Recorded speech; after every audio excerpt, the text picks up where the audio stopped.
Hello everyone, welcome back to my channel.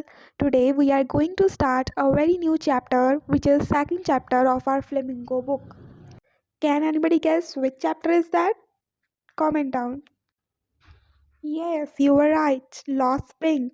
Written by Anise Young. Its pronunciation is not Jung, Young. Yeah, here is our chapter. The author is Anise Young. Now firstly I want to clear one thing to you all that this chapter has two parts. One is sometimes I find a rupee in the garbage, and the second is I want to drive a car. So in this video we will cover only first part, which is sometimes I find a rupee in the garbage. सो जैसा कि मैं आपको हमेशा author के बारे में ज़रूर पढ़ाती हूँ बिकॉज मैंने आपको बोला है this is also the important part, ये मिस मत करो. तो फर्स्टली लॉस्ट स्प्रिंग चैप्टर का name, stories of stolen childhood. Lost Spring से हम क्या समझते हैं कि स्प्रिंग जो सीज़न होता है उसका गुम जाना, ये समझते हैं. अगर हम पढ़ें ऊपर ये हेडिंग लॉस्ट स्प्रिंग तो हमें कुछ भी नहीं समझ आएगा बिकॉज ये ना जो हमारे चैप्टर में है ये उससे बिल्कुल भी मैच नहीं करता है. बट देन हमें मिलता है stories of stolen childhood. We all know this thing that हमारी ना लाइफ की स्टेजेस होती हैं. चाइल्डहुड होता है, एडोलसेंस होती है, देन एडल्ट एज आती है, देन ओल्ड एज आती है. ठीक है, तो जो हमारा ये स्टोरी का टाइटल है लॉस्ट स्प्रिंग, इससे हमें क्या कोई सीजन्स के बारे में बताया जाएगा स्टोरी में? नो. जैसे सीजन्स होते हैं ऑटम, विंटर, स्प्रिंग, समर, वैसे ही हमारी लाइफ स्टेजेस हैं जो ये इनको इनसे रिलेट किया गया है. स्प्रिंग सीज़न को हमारी चाइल्डहुड से रिलेट इसलिए किया गया है क्योंकि स्प्रिंग में कैसे सारे चारों तरफ कितना अच्छा होता है, ग्रीनरी ग्रीनरी, फ्लावर्स जो होते हैं न्यू बॉर्न हुए होते हैं, ब्लॉसम्स ब्लूम करते हैं, होता है ना, बहुत कुछ होता है स्प्रिंग में. तो वैसे ही हम चाइल्डहुड कहते हैं ना, गोल्डन पीरियड है हमारी लाइफ का, गोल्डन टाइम था.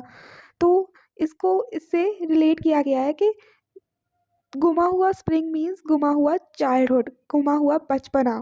ठीक है, तो आई होप आपको ये क्लियर हो गया होगा. बट जब हम लेसन पढ़ेंगे ना तो टाइटल और भी ज़्यादा क्लियर हो जाएगा कि इसका मतलब लॉस्ट स्प्रिंग क्यों इस चैप्टर का नेम रखा गया है, क्या सोच कर. तो starting with about the author. Anise Young was born in Rourkela and spent her childhood and adolescence in Hyderabad. Okay. She received her education in Hyderabad and in the United States of America. Her parents were both writers. Anise Young became her career as a writer in India.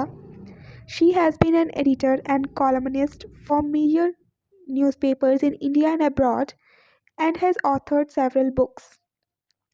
ये तो सारा author के बारे में था. Of course मैं बोलती हूँ कि ये पार्ट इम्पॉर्टेंट है, बट ऑनेस्टली स्पीकिंग ये ऑथर के बारे में इम्पॉर्टेंट नहीं है. मैं आपको ये बोलती होती हूँ कि जो ये पैसेज गिवन है ना ये वाला, तो ये चीज़ इम्पॉर्टेंट होती है. इसमें कई बार कुछ इम्पॉर्टेंट दिया जाता है, जैसे हमारे पिछले लास्ट लेसन में हमारे पिछले लास्ट लेसन में कितना कुछ दिया हुआ था इसमें. तो इसमें तो चलो ऑथर के बारे में है, फिर भी पढ़ लिया तो कोई उसमें बुराई नहीं है. तो यहाँ से हमें पता लगता है. The following is an excerpt from her book titled Lost Spring, Stories of Stolen Childhood. तो ये लाइन इम्पॉर्टेंट है कि एनीस यंग की ना बुक का नेम है ये Lost Spring stories of stolen childhood. अब ये फुल बुक का नेम है और इस बुक के अंदर बहुत सारी स्टोरीज हैं.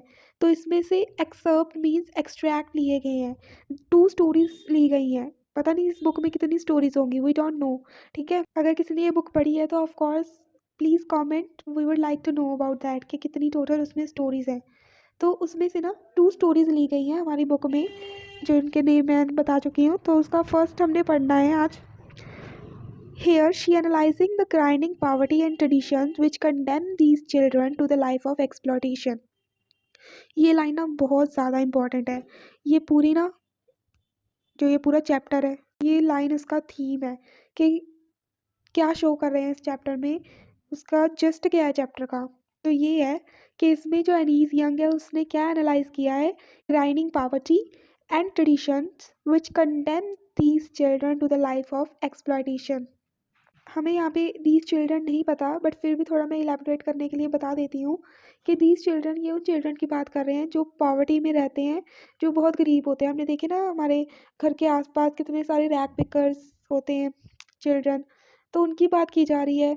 और वो लोग जो हम बोलते हैं ना झुग्गियों में रहते हैं, फुटपाथ पर रहते हैं, वो बच्चों की बात की जा रही है। हाँ, इसमें हमें ये बता रहे हैं, कैनीज यंग ने फुल एनालिसिस करके हमें ये बताया है स्टोरी में कि कैसे ये जो ग्राइंडिंग पॉवर्टी और ट्रेडिशन, कैसे ये वाले बच्चों को धकेल देती है in the life of exploitation, जहाँ पे उनको हर रोज़, हर मिनट, हर सेकंड एक्सप्लॉयट होना पड़ता है, जब किसी द्वारा एक्सप्लॉयट किया जाता है। ओके, सो मेन इस ये स्टोरी है उन बच्चों पर जो कि पुअर फैमिली से बिलोंग करते हैं, और उनकी लाइफ कैसी होती है और कैसे उनके ट्रेडिशंस उनको कंडेम फोर्स करते हैं to live a life of exploitation. Now starting with part 1 of this chapter, sometimes I find a rupee in the garbage. ये भी टाइटल टाइप है, इसको भी लर्न करना इम्पॉर्टेंट है। इसका मतलब क्या है कि कभी कभार मुझे 1 रुपी मिल जाता है गार्बेज में। Why do you do this? I ask Sahib, whom I encounter every morning, scrounging for gold in the garbage dumps of my neighborhood. आई यहाँ पे नरेटर है, ऑफ कोर्स हमारी ऑथर ही यहाँ पे नरेटर है। तो फिर आई एनीज यंग है जो, वो साहिब नाम के लड़के से पूछते हैं ये क्वेश्चन कि why do you do this, तुम ये क्यों करते हो। और साहिब कौन है? वो लड़का जिसे वो रोज़ देखती है मॉर्निंग में, उसके घर के नेबरहुड में जो गार्बेज डंप है, कूड़े का ढेर लगा हुआ है, वहाँ पे वो ना गोल्ड की तलाश करता रहता है, मीन्स वहाँ से गोल्ड ढूंढता है। अब यहाँ पे गोल्ड क्या सोना चांदी है?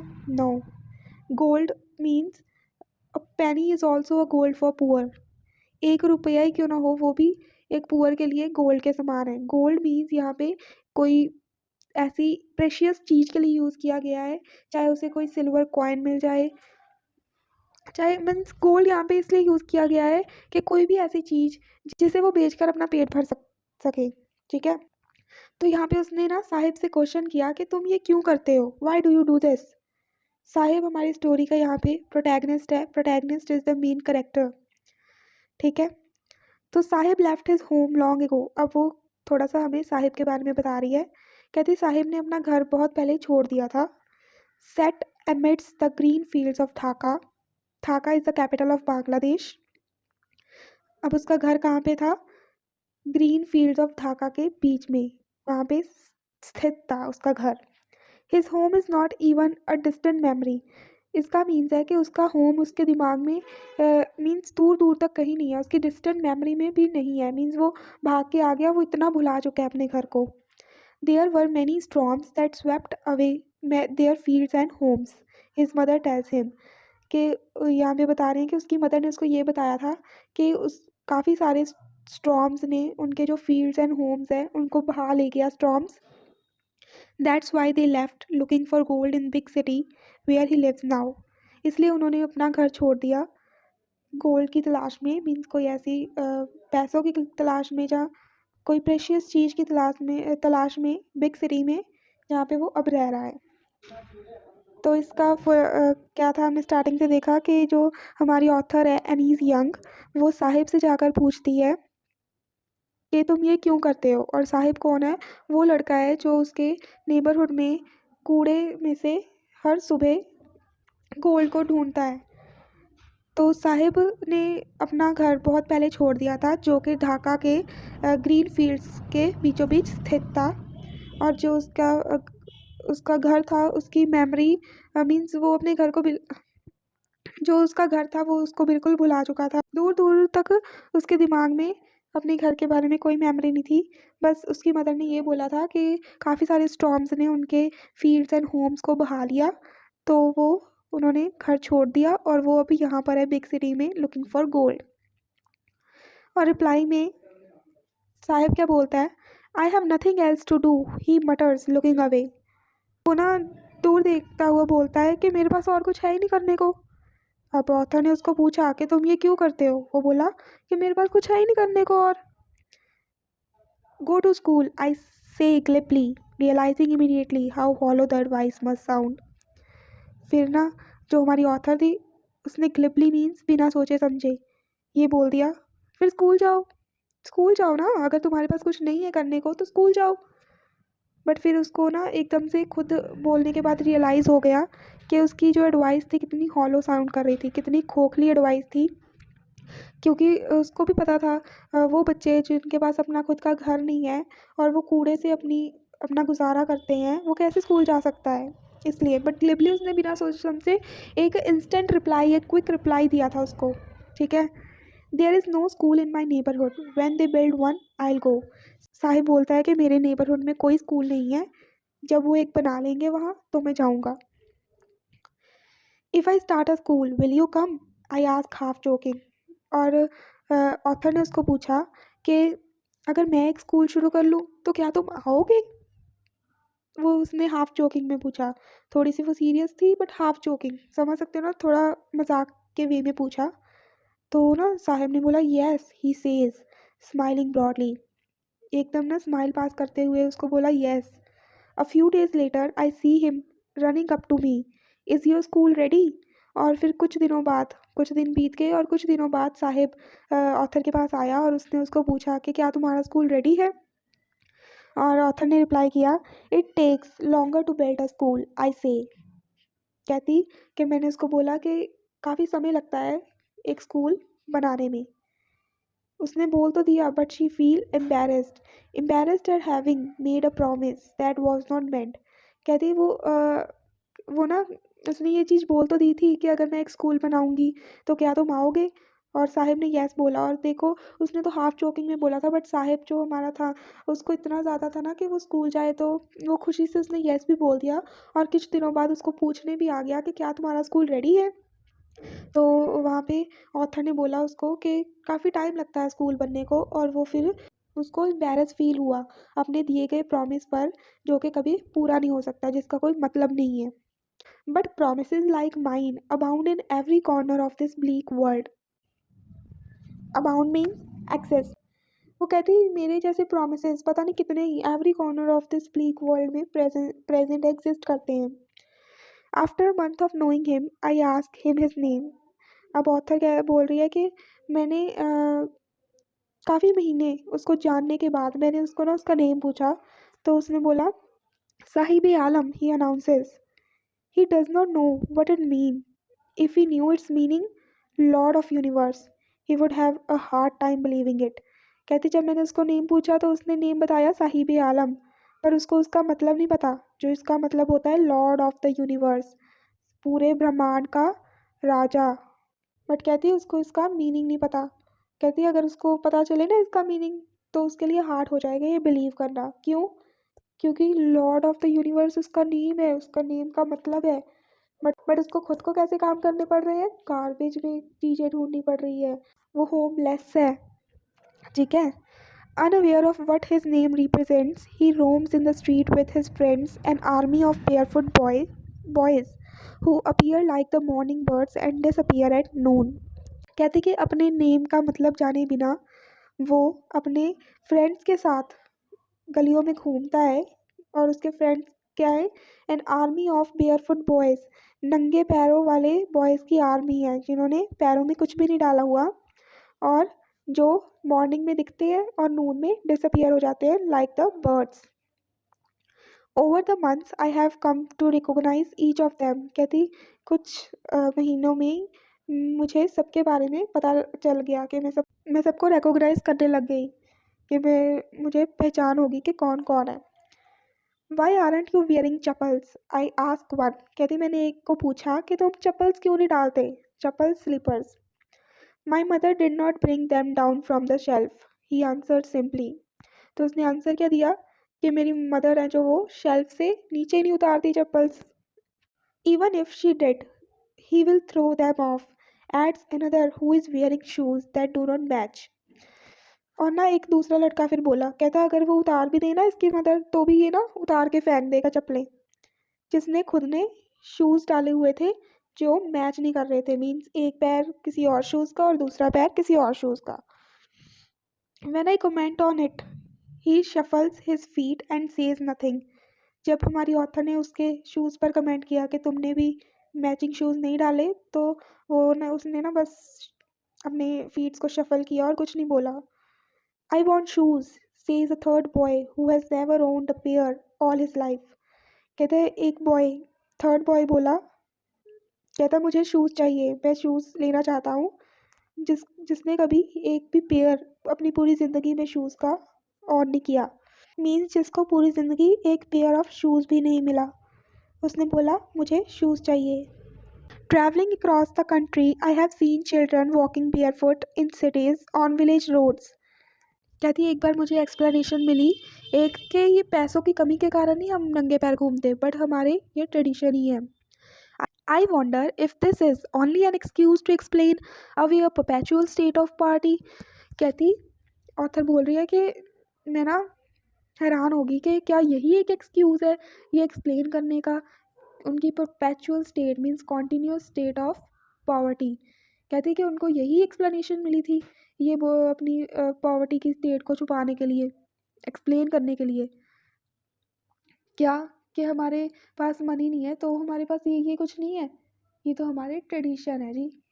ठीक है, तो इस पे जो ऑथर है वो हमारी सरप्राइज हुई कि क्या उनको यही एक्सक्यूज़ मिला था अपनी परपेचुअल स्टेट ऑफ पॉवर्टी को एक्सप्लेन करने का। I remember a story a man from UDP तो वंस टोल्ड मी। कहती मुझे याद है वो स्टोरी, एक बार एक बंदा था यूडीपी से, उसने मुझे बताई थी। As a young boy, he would go to school past an old temple where his father was a priest। कहती वो जो मैन था फ्रॉम डीपी, वो जब छोटा होता था तो वो ना अपने स्कूल जब जाता था वो एक ओल्ड टेम्पल से गुजर कर जाता था। उस टेम्पल में उसके फादर प्रीस्ट थे, पुजारी थे।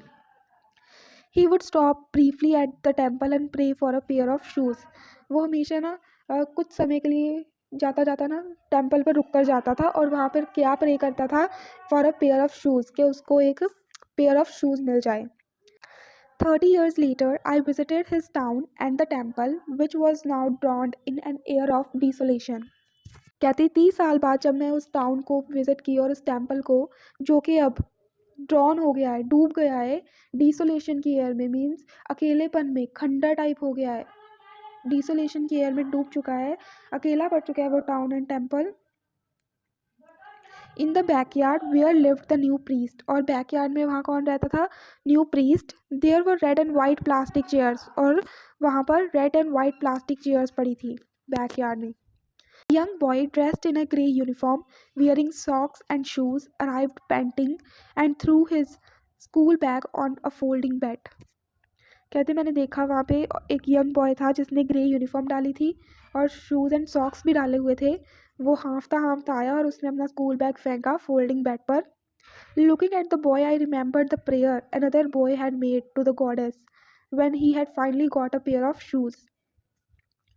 कहते हैं उस बॉय को देख के ना मुझे याद आई उस मैन की, जो मैन फ्रॉम उडीपी था, उसने अपनी छोटे होते की स्टोरी सुनाई थी ना, तो फिर कहती मुझे उसकी याद आई प्रेयर की, जो उसने पेयर ऑफ शूज़ के लिए की थी, करता था वो।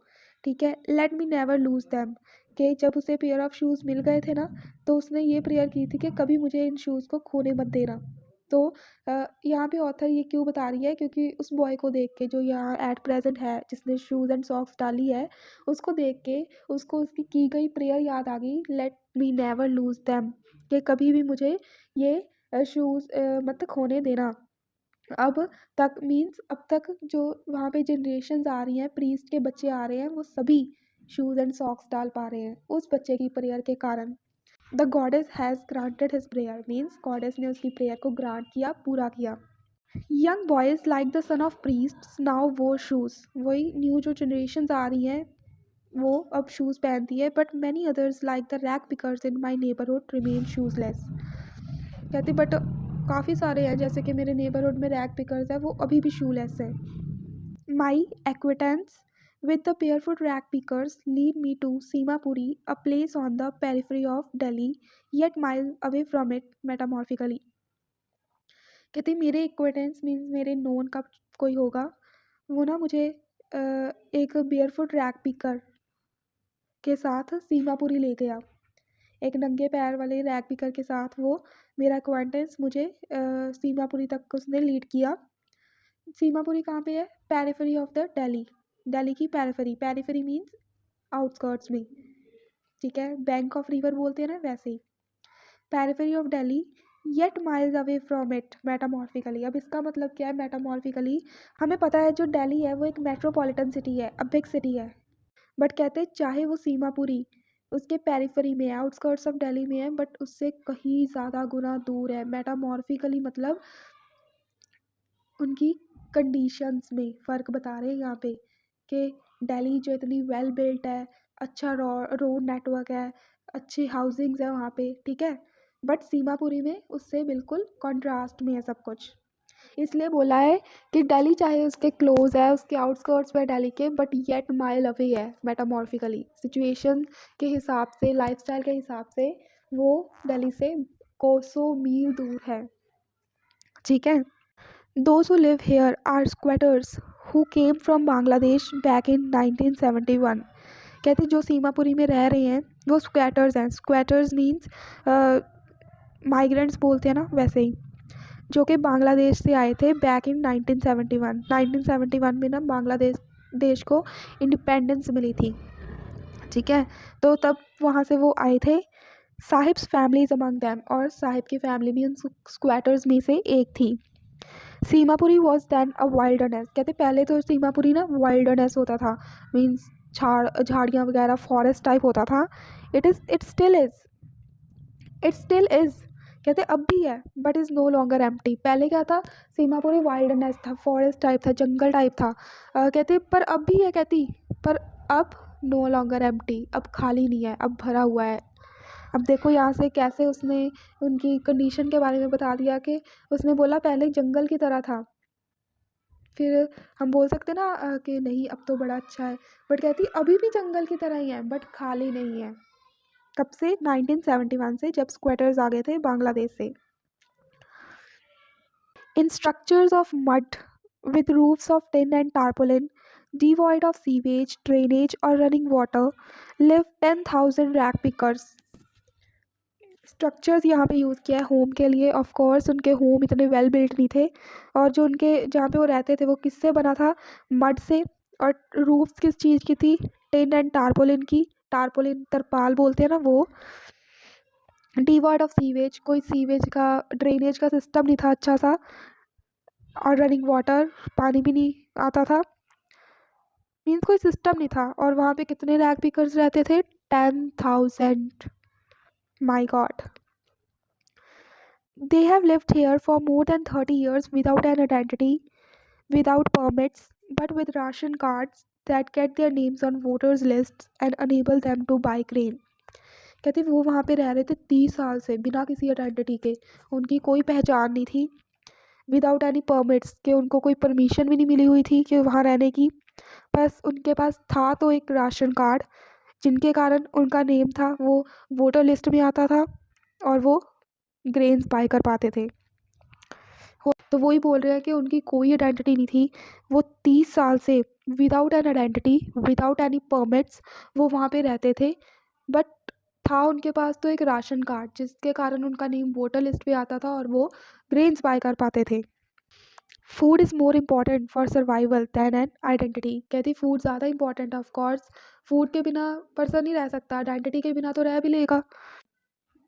If at the end of the day we can feed our families and go to bed without an aching stomach, we would rather live here than in the fields that gave us no grain, say a group of women in tattered saris when I asked them why they left their beautiful land of green fields and rivers। जब author ने एक group of ladies जो कि फटी हुई साड़ीज़ में थी उनसे पूछा कि आप लोग यहाँ पे क्यों रहते हैं अपना ब्यूटीफुल लैंड ऑफ ग्रीन्स को छोड़कर, ठीक है, जहाँ पे beautiful land of green fields थे, ठीक है, रिवर्स थी, तो आप वहाँ की प्लेस को छोड़कर यहाँ क्यों रहते हो? वो बोलती हैं कि अगर दिन के आखिर में, मीन्स रात को, अगर हम अपने बच्चों को फीड कर पा रहे हैं, हम अपनी फैमिलीज़ को खिला पा रहे हैं कुछ, और हमें भूखे पेट नहीं सोना पड़ रहा, तो हम यहाँ रहना ज़्यादा प्रेफर करेंगे दैन इन दैट फील्ड, जहाँ जो फील्ड्स उन्हें ग्रेन्स नहीं दे पा रहे। इसका मतलब ये है, ठीक है। इन शॉर्ट उसके कहने का ये मतलब है कि हम यहाँ रहना ज़्यादा पसंद करते हैं जहाँ हमें खाना मिल रहा है। हम रात को ऐसा नहीं है कि हमें भूखे सोना पड़ रहा है। हम वहाँ क्यों रहें जहाँ जो फील्ड्स हमें ग्रेन्स ही नहीं दे पा रहे। Wherever they find food they pitch their tents that become transit homes. कहते जहाँ पर भी उन्हें फूड मिलता था वो वहाँ पे अपने टेंट्स बांध लेते थे, तंबू बांध लेते थे, और वो उनके ट्रांजिट टेम्पररी घर बन जाते थे। Children grow up in them becoming partners in survival. के बच्चे भी उन्हीं टेंट्स में होते थे, बड़े होते थे और पार्टनर बन जाते थे सर्वाइवल में, कि वो भी फिर उनकी हेल्प करते थे खाना ढूंढने में। And survival in Seemapuri means rag picking. और सीमापुरी में सर्वाइवल का मतलब क्या है कि वो ऑक्यूपेशन करेंगे कोई, और उनका ऑक्यूपेशन ही क्या था, रैग पिकिंग, कूड़ा उठाना, ठीक है। कूड़े के ढेर में से कुछ निकालना, गोल्ड ढूंढना। Through the years I had acquired the proportions of fine art. कहती थ्रू द ईयर्स, जैसे जैसे ईयर्स बीतते गए मुझे ना, मैंने एक्वायर कर लिया प्रोपोर्शंस ऑफ फाइन आर्ट, कि मैं काफ़ी कुछ जान गई उन लोगों के बारे में। Garbage to them is gold, कि गार्बेज ही उनके लिए गोल्ड था, क्योंकि गार्बेज से वो अपना गुजारा करते थे, और जिसके कारण उन्हें वो पेट भर सकते थे, सर्वाइव कर पा रहे थे, वो चीज़ ऑफ कोर्स उनके लिए गोल्ड ही होगी। जिसके सहारे वो गुजारा कर पाते थे और अपना पेट भर पाते थे, ऑफ कोर्स वही चीज़ उनके लिए गोल्ड होगी। तो garbage to them is gold. It is their daily bread, वो उनकी डेली ब्रेड थी। A roof over their heads, छत भी थी। It's even if it is a leaking roof, चाहे वो लीकिंग रूफ क्यों ना हो, कि एक वेल बिल्ट सीमेंट वाली रूफ के बजाय एक लीकिंग रूफ ही क्यों ना हो, बट जो कुछ भी था सब कुछ उनका गार्बेज ही था। But for a child it is even more, but एक बच्चे के लिए तो ये सब उससे भी कई गुना ज़्यादा है। I sometimes find a rupee, even a 10 rupee note, Sahib says, his eyes lighting up. और चमकती हुई आंखों से ना साहिब ने बोला कि कभी कभी तो मुझे ना 1 रुपी मिल जाता है, और कभी कभी तो 10 रुपए का नोट मिल जाता है गार्बेज से। When you find a silver coin in a heap of garbage, you do not stop scrounging, for there is a hope of finding more। कहती जब तुम्हें एक सिल्वर कॉइन भी मिल जाए ना गार्बेज से, तो ऐसे नहीं कि आज सिल्वर एक कॉइन मिल गया तो चल दिए घर। फिर आपके अंदर कहती एक और एक्साइटमेंट होती है कि और स्क्राउंज करूँ मैं, और ढूंढूँ, इन द होप, एक आशा होती है कि और मिलेगा। It seems that for children garbage has a meaning different from what it means to their parents. कहते ऐसा लगता था जैसे बच्चों के लिए ना गार्बेज का मतलब बिल्कुल डिफरेंट था उस मतलब से जो गार्बेज का मतलब उनके पेरेंट के लिए था। कितना मतलब हो गया ना। कहने का मतलब ये है कि दोनों पेरेंट्स एंड चिल्ड्रंस, सॉरी, कहने का मतलब ये है कि दोनों जो पेरेंट एंड चिल्ड्रन है उनके लिए गार्बेज का मीनिंग डिफरेंट डिफरेंट था। डेफिनेशन गार्बेज की दोनों के लिए अलग थी। For children it is wrapped in wonder, for the elders it is a means of survival. बच्चों के लिए क्या था, रैप्ड इन वंडर, के एक ना उनको इसका मतलब नहीं पता, बस उनको कहा कि ऐसा करते हैं तो वो ना एक गेम की तरह कुछ मिलेगा मिलेगा, एक एक्साइटमेंट होती है ना कि कुछ मिलेगा, बस उनको वो आदत पड़ी हुई थी। और बट एडल्ट्स के लिए इसका मीन्स क्या था, सर्वाइवल। उनकी पूरी रोजी रोटी ही वो गार्बेज था। One winter morning, I see Sahib standing by the fenced gate of the neighborhood club, watching two young men dressed in white playing tennis. I like the game, he hums, content to watch it standing behind the fence. एक winter morning की बात है, Sahib fenced gate के पास खड़ा था, जो कि मेरे नेबरहुड क्लब का गेट था, वहाँ खड़ा था वो। और वो दो यंग मैन को देख रहा था जिन्होंने वाइट ड्रेस डाली थी, और वो टेनिस खेल रहे थे। और साहिब बोला कि मुझे ये गेम बहुत पसंद है, और वो ना कंटेंट था, सेटिस्फाइड था वहीं से उन दोनों को ना खेलता देखकर। I go inside when no one is around, he admits. कहता मैं अंदर जाता हूँ जब कोई नहीं होता। इसने ये बात मानी कि मैं अंदर जाता हूँ कि जब कोई नहीं होता आसपास। The gate keeper lets me use the swing, और जो गेट कीपर है ना वो मुझे ना वो झूला लेने देता है। Sahib two is wearing tennis shoes that look strange over his discoloured shirt and shorts. कहते साहिब ने भी टेनिस शूज़ डाले हुए थे जो कि बहुत अजीब लग रहे थे उसके डिसकलर्ड। डिसकलर्ड मीन्स फेंट हुए पड़े। शर्ट और शॉर्ट्स के ऊपर जो वो उसने नीचे शर्ट एंड शॉर्ट्स के नीचे जो उसने टेनिस शूज़ डाले थे, कहते वो बहुत स्ट्रेंज लग रहे थे। Someone gave them to me, he says in the manner of explanation, और एक्सप्लेनेशन के मैनर में उसने बोला कि किसी ने मुझे ये दिए हैं। Someone gave them to me the fact that they are discarded shoes of some rich boy. और फैक्ट क्या था, वो शूज़ एक रिच बॉय के थे जिसे कि उसने डिस्कार्ड कर दिया था, फेंक दिया था। Who perhaps refused to wear them because of hole in one of them does not bother him। क्यों डिस्कार्ड कर दिया था उसने, क्योंकि उन दोनों में से एक शूज़ में होल था, जो कि उसको कोई फ़र्क नहीं पड़ता उससे। डज नॉट बॉदर हिम, यहाँ पे डज नॉट बॉदर हिम उस बॉय के लिए, रिच बॉय के लिए यूज़ हुआ है, जिसे कोई फ़र्क नहीं पड़ता कि उसने अपने शूज़ डिस्कार्ड कर दिए क्योंकि वो तो रिच है। But for one who has walked barefoot even shoes with a hole is a dream come true. But उस बंदे के लिए, उस बच्चे के लिए जो कि रोज़ सड़कों पर नंगा घूमता है, उसके लिए वो होल उसके लिए वो होल वाला शूज़ भी ऐसे है जैसे उसका सपना पूरा हो गया हो। But the game he is watching so intently is out of his reach. पर कहते हैं जिस गेम को वो देख रहा था, किस गेम को देख रहा था, टेनिस गेम को इतनी इंटेंटली देख रहा था, वो उसके रीच के बिल्कुल बाहर थी। This morning Saheb is on his way to the milk booth. कहते ही दिस मॉर्निंग, ये मॉर्निंग साहिब ना अपने वे पे था to the milk booth. In his hand is a steel canister, और उसके हाथ में ना स्टील कैनिस्टर था। I now work in a tea stall down the road, he says pointing in distance. इशारा करते हुए उसने बोला कि अब मैं ना वो टी स्टॉल में काम करता हूँ जो कि डाउन द रोड है। I am paid 800 rupees and all my meals. मुझे ना 800 रुपीज़ देता है जो मेरा ऑनर है और सारे meals. Does he like the job, I ask. तो ऑथर साहिब से पूछती है कि क्या क्या तुम्हें जॉब अच्छी लगी। His face I see has lost the care free look. और ना कहती कि उसके फेस का ना जो केयर फ्री लुक था वो उड़ गया। The steel canister seems heavier than the plastic bag he would carry so lightly over his shoulder. The bag was his. The canister belongs to the man who owns the tea shop. Sahib is no longer his own master. ये चीज़ the ending, हमारे teacher पता क्या बोलते थे, कहते the ending is always important. जो chapter की ending होती है ना, वो सबसे ज़्यादा, एंडिंग एंड स्टार्टिंग कहते सबसे ज़्यादा इम्पॉर्टेंट होती है। तो इस जो ये वाला है ना, इसकी तो एंडिंग बहुत ही ज़्यादा इम्पॉर्टेंट है। कहते साहिब साहिब ने मुझे बताया कि वो ना टी स्टॉल में काम करता है और उसको 800 रुपीज़ पे करता है उसका ऑनर और उसके सारे मील्स। तो ना ऑथर ने उसको पूछा कि क्या तुम्हें ये जॉब पसंद आई, बट ना वो खुश नहीं था साहिब।